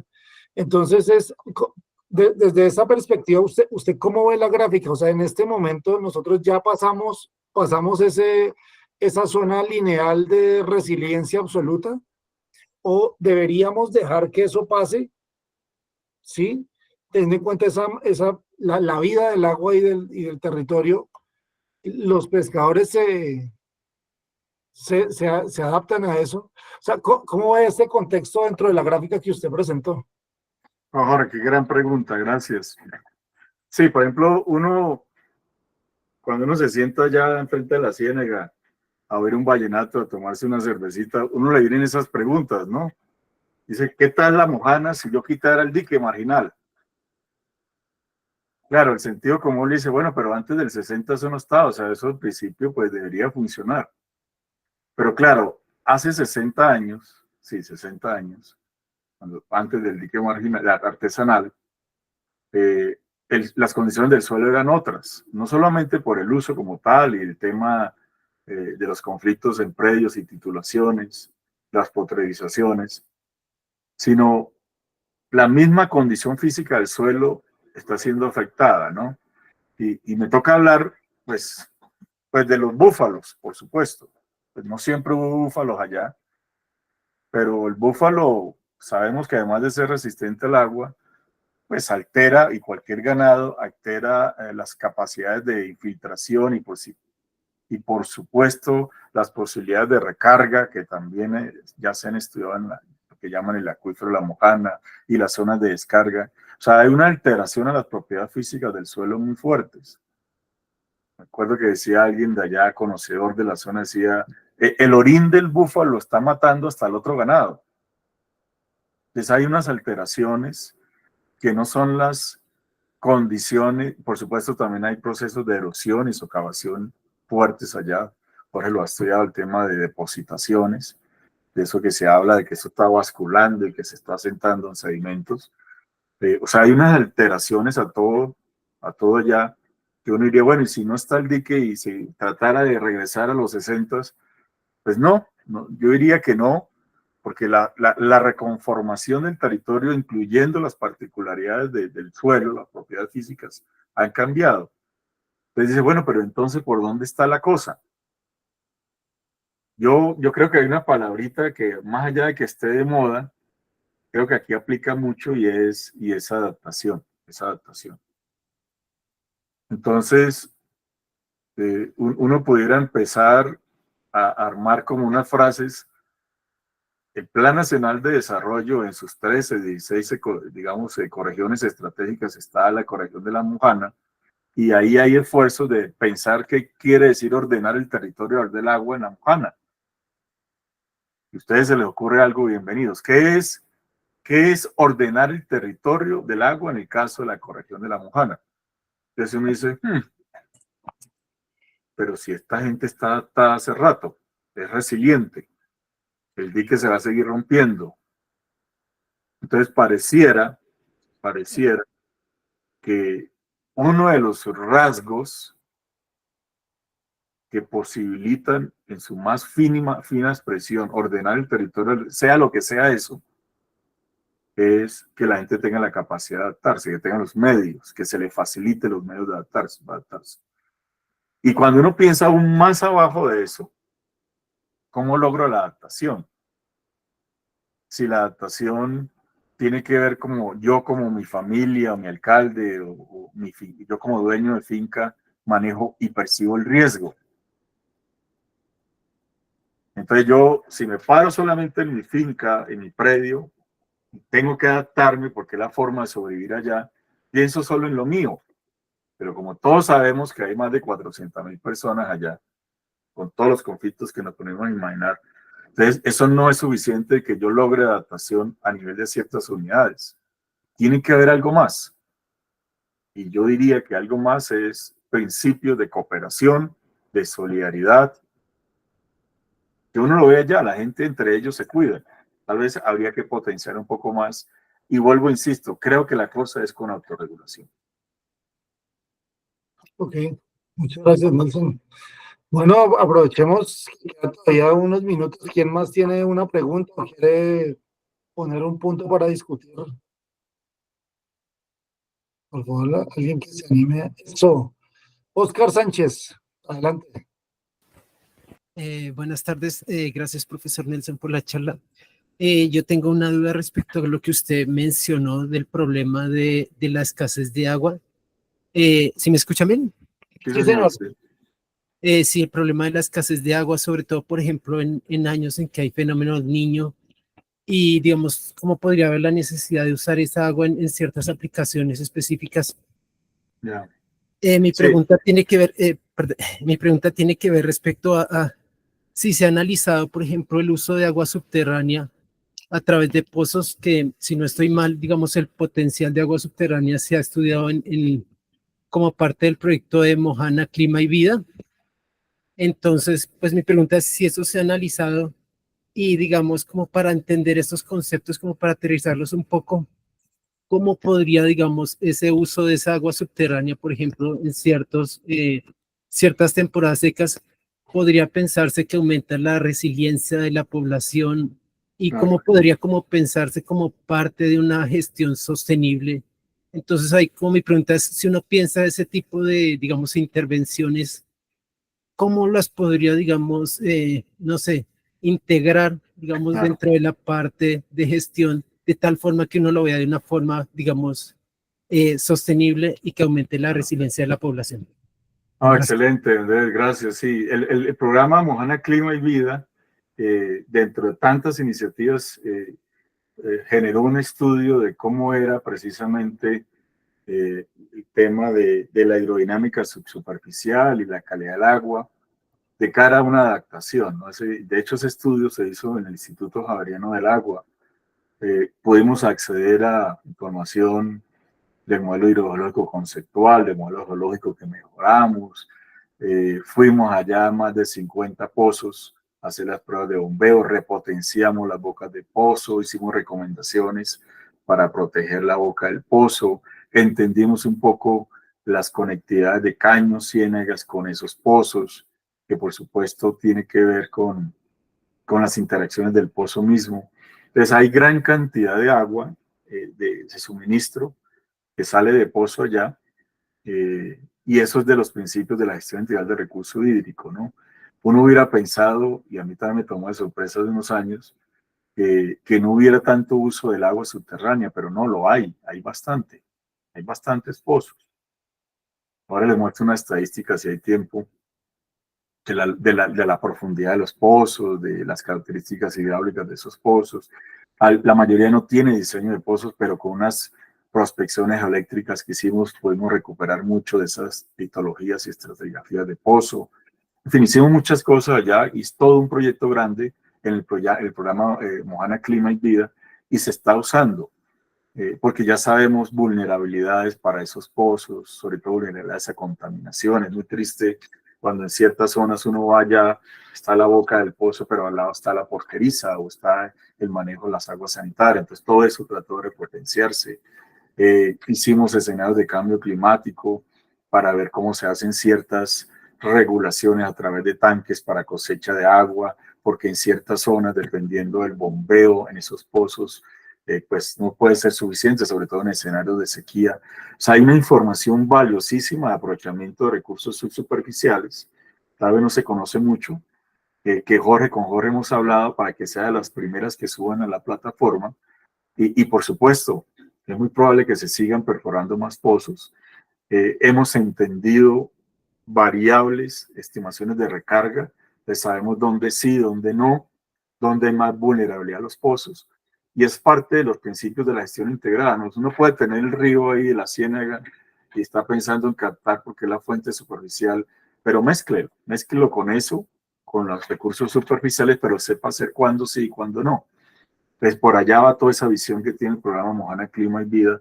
Y con mucho gusto, y perdone que hable en primera persona, tuve la oportunidad de dirigir ese proyecto de 2 años. Podemos hacer toda una sesión para entender un poquito más lo que aprendimos del acuífero de la Mojana y cómo eso puede ayudar precisamente a adaptarse y a aumentar la resiliencia. Así lo está viendo PNUD, que fue el ejecutor, lo está viendo la unidad, el fondo, el ministerio.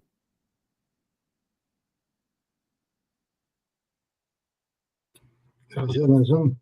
¿Alguien más quisiera? Bueno, Eduardo, ahora hace una pregunta.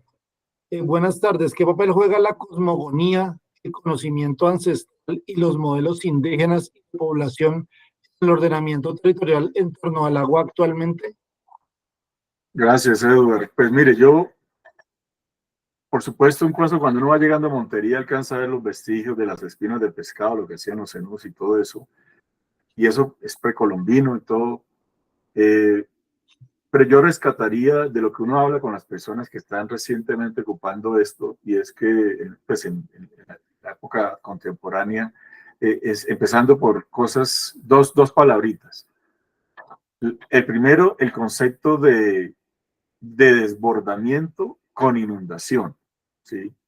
Que también creo que todos debemos repensarlo. Ese es uno. Y el otro es, se me escapó lo que iba a decir. Buena pregunta.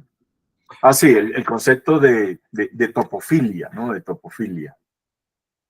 Y eso tiene que ver, cuando uno habla con las personas de ese servicio ecosistémico, del arraigo, de la belleza escénica, nos decían campesinos, yo soy feliz viendo el atardecer de la ciénaga, y eso no tiene precio. O sea, el concepto de belleza escénica como servicio ecosistémico, cultural, ¿sí? Eso de alguna forma tiene que ver con la topofilia, que pone en aprietos las ideas de reubicación, como ustedes lo saben, ¿no? Hay gente que prefiere estar ahí inundada, adaptarse, subirme a mi ¿cómo es? Cuando uno hace la casa improvisada arriba, tiene un nombre de ellos. El tambo, ¿no? El tambo, sí, yo me entambo lo que sea, me miro a cómo hago para mis medios de vida, pero es muy difícil, y no solamente hablo de Mojana, la noción de reubicación, ¿no? Por esa idea de topofilia, de las bellezas escénicas.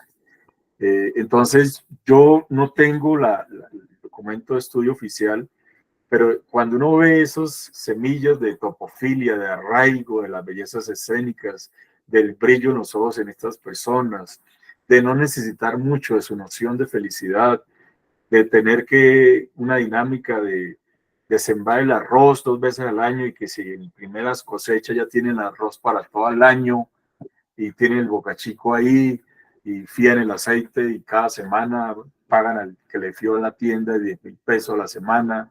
O sea, es una dinámica hermosa, que es un concepto muy diferente del de acá. Aquí seguimos pensando que todo tiene que protegerse bajo la noción de inundaciones, ¿no? Los ríos hacen lo que tienen que hacer, se desbordan. Lo que estamos ahí es un hombre ocupando un territorio. Entonces, Eduardo, sé que tus preguntas van por ahí, tu tesis de doctorado por ahí. Yo creo que la noción de cosmología es, alguien decía, y yo me paro en eso también, el problema del agua, y por consiguiente el problema de ordenar, si es válido ordenar el territorio del agua, es un problema psicosocial. Es un problema psicosocial que tiene que ver con esa visión cosmogónica. Yo hoy por hoy trataría de estudiar un poco más la idea de topofilia, ¿no? De ese arraigo que hay en la Tierra por alguna razón. Pero me parece que por ahí es la cosa, Eduardo. Gracias, Nelson. ¿Alguien se anima a alguna otra pregunta? Paisajes sonoros. Adelante. Hola, buenas. Mucho gusto, Luisa Palmesano. He estado maravillada escuchando todo con mucha atención. Pues nosotros hacemos parte de una red con las comunidades de base en materias de gobernanza en La Mojana, en parte de Sucre y otras casi, bueno, digamos en todo el Caribe. Y La Mojana hoy, bueno, una de la topofilia, ahí sí, porque yo soy una mujer del Caribe, y ser del Caribe o ser de los territorios, como le dicen a veces en el centro del país, la gente en los territorios, la gente de los territorios, que bueno, nos pone a pensar qué son entonces los territorios, sino esa posibilidad de reconocimiento propio. Hay una cosa muy interesante de estos ecosistemas, que es que la identidad lógica de las personas que hacen parte de los ecosistemas es que no se miran como personas, sino que se miran y se definen a partir del ecosistema.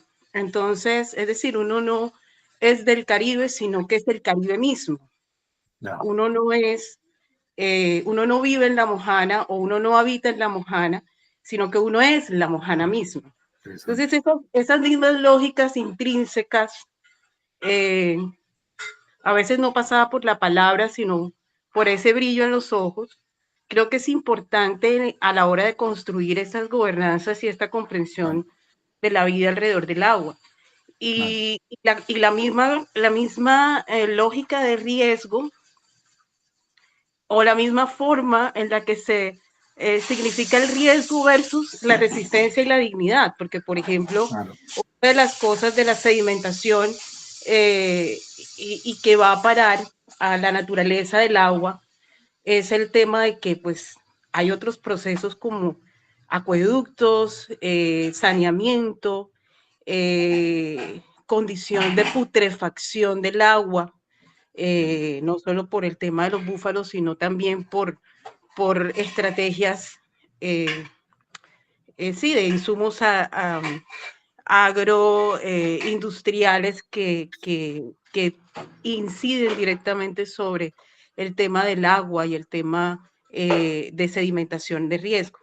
Entonces, ahí la pregunta es eso, ¿cómo, además de todo esto que se lleva del pacto social, cómo realmente se hace esta comprensión tan profunda desde la academia de esta forma de constitución de las personas anfibias para poder quizás cerrar brechas que puedan armonizar esa posibilidad de adaptación en el tema de riesgo de la mojana?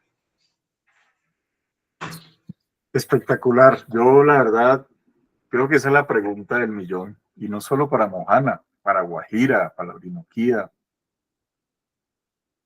Mire, yo creo que la clave, no sé si la academia, yo no hablo por la academia, pues soy un hidrólogo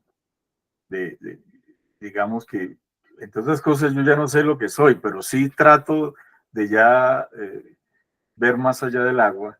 Y a mí me parece que la clave de pronto la tienen las personas que desde su estructura mental entienden más esto en las dinámicas sociales, en la cultura. Tal vez los sociólogos, los antropólogos, precisamente por lo que usted dice, ¿no? Hay una teoría no sé si la conocen, de Max Neff, y tiene que ver con que lo que tenemos en común en la condición humana, o sea, desde la condición humana es donde debemos partir, porque todos desde la condición humana tenemos unas necesidades. La necesidad de ser feliz o querer ser feliz, educarse, comer, pensar, todo eso es desde la condición humana. Otra cosa son los satisfactores, donde ya entra todo este entorno cultural, lo que decía la persona que habló, es desde ahí, ¿no?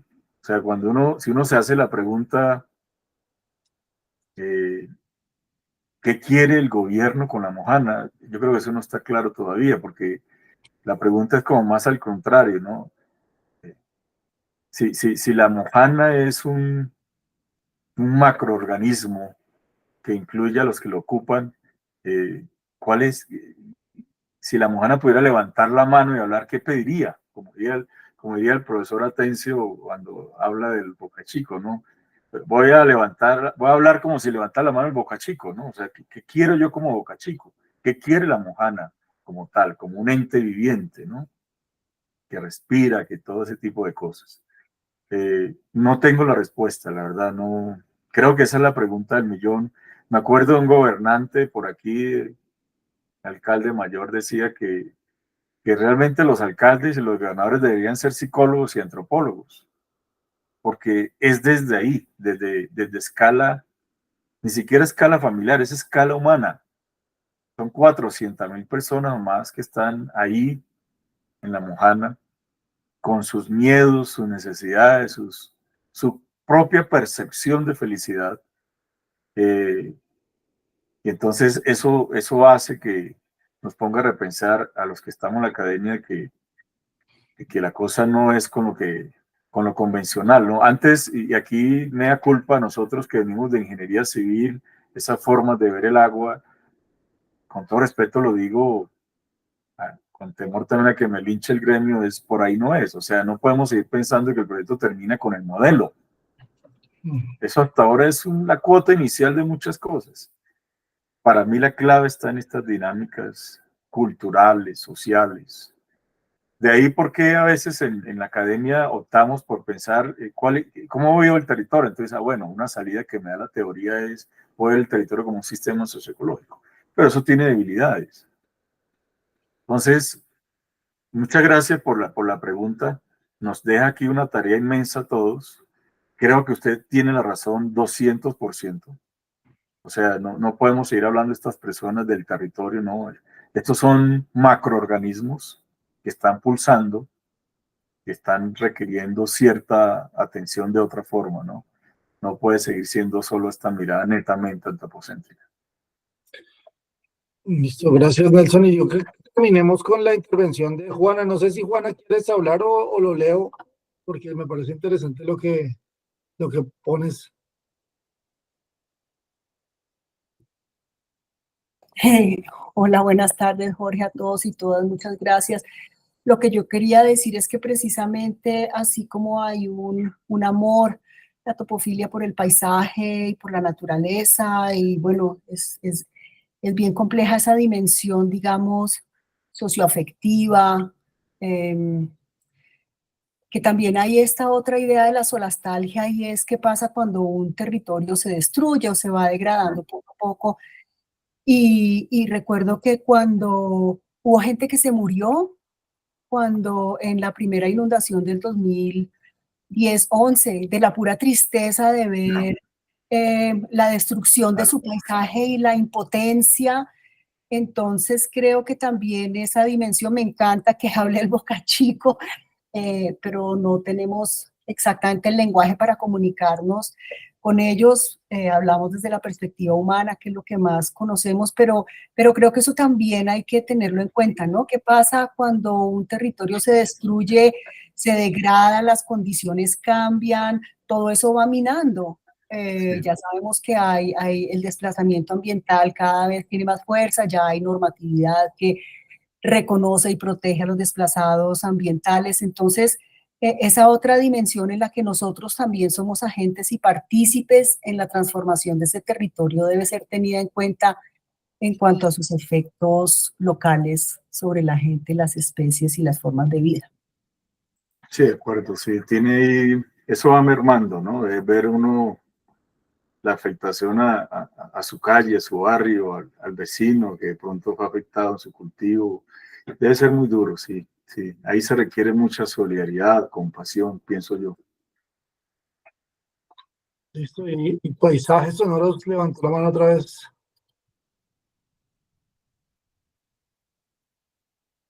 Ah, no, listo. No, pues nada.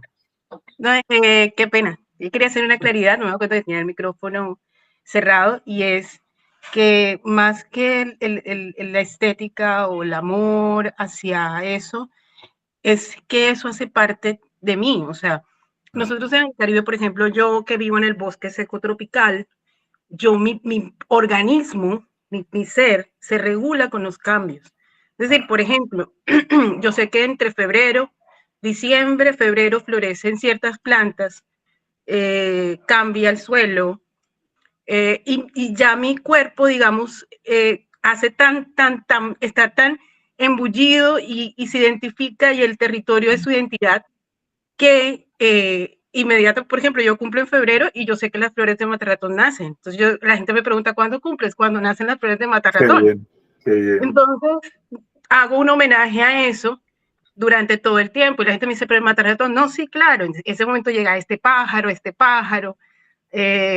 canta de esta manera, hace esto. Cuando a uno simbólicamente le desplazan o cambia o sucede esto, es por eso que esa concepción, o sea, no se puede separar, digamos, esa dinámica como solo la nostalgia. Es que no es la nostalgia. Es ni siquiera es el desarraigo como planta propiamente, como si cogieras un árbol y le quitas la raíz de otras plantas. Ni siquiera es eso. Es que ha muerto algo que te hace ser. Entonces, ese proceso de reexistir, o sea, de tener que resignificarte desde otro lugar, desde otro espacio, hay gente que, sobre todo mayores, no lo logran y mueren de nostalgia, porque es que les has cercenado su identidad. Es decir, a nivel lógico, hay una condición que es como si cogieras un árbol y lo cortas Sí. mal, se seca. Entonces creo que esa concepción, ese vínculo que tiene el territorio, que por eso de allí nace la teoría de sociología de los sentipensantes, se fortalece. ¿Por qué? Porque empieza a haber esa profundidad de la lógica de la naturaleza sobre la identidad de las personas que hacen parte de ella. Entonces es ser parte de, Muy no es durísimo solo el eso. amor. Hermoso eso, hermoso eso. No, mejor Entonces, dicho, espectacular. Mire, me acuerdo, mi papá ya no está, él era de un pueblito Gramalote, no sé si lo oyeron, justo en el desastre invernal 2010. En el 2010-2011 hubo 4 macroproyectos, me acuerdo, del Fondo de Adaptación, Canal del Dique, Mojana, el Jarillón de Cali, el distrito de Agua Blanca, y Gramalote. Gramalote fue arrasado, es un movimiento de emoción en masa. Y reubicaron el pueblito. Mi papá había nacido en ese pueblo y cuando estaba vivo me decía que señores mayores contemporáneos habían muerto de tristeza y murieron de tristeza en unas casas muy cómodas en otro sitio donde reubicaron el nuevo Gramalote. Y ahora que usted lo dice de esa forma, se me revivió todo eso. Gracias, porque creo que estoy encontrando una forma de entender un poquito más eso. Ojalá nos regale su nombre, su mensaje, porque necesito pedirle un favor que nos oriente en eso. Sí, ahí hay algo que creo que es el fundamento de todo esto, ¿no? Gracias a Dios tenemos en el equipo también colegas profesores de ciencias de antropología y sociología, ¿no? A ella lo que nos dice es hermoso, pienso que por ahí es. sí, con todo gusto, por supuesto que sí. Gracias. Bueno, pues entonces, pues nada, pues de nuevo muchas gracias. Entonces, yo creo que ya con esto pues finalizamos la sesión del día de hoy. Les informo que en la programación se tiene que dentro de 8 días va a presentar el Ministerio de Medio Ambiente y Desarrollo Sostenible todo el proyecto de restauración ecológica que se tiene para La Mojana. Entonces, pues les enviaremos el flyer correspondiente y de nuevo muchas gracias al profesor Nelson por lo que nos compartió en el día de hoy. Entonces, que tengan buen fin de semana y nos vemos dentro de 8 días, los que quieran. Bueno, que estén muy bien. Muchas gracias. Bueno, Gracias, hasta luego. gracias. Bueno, muchas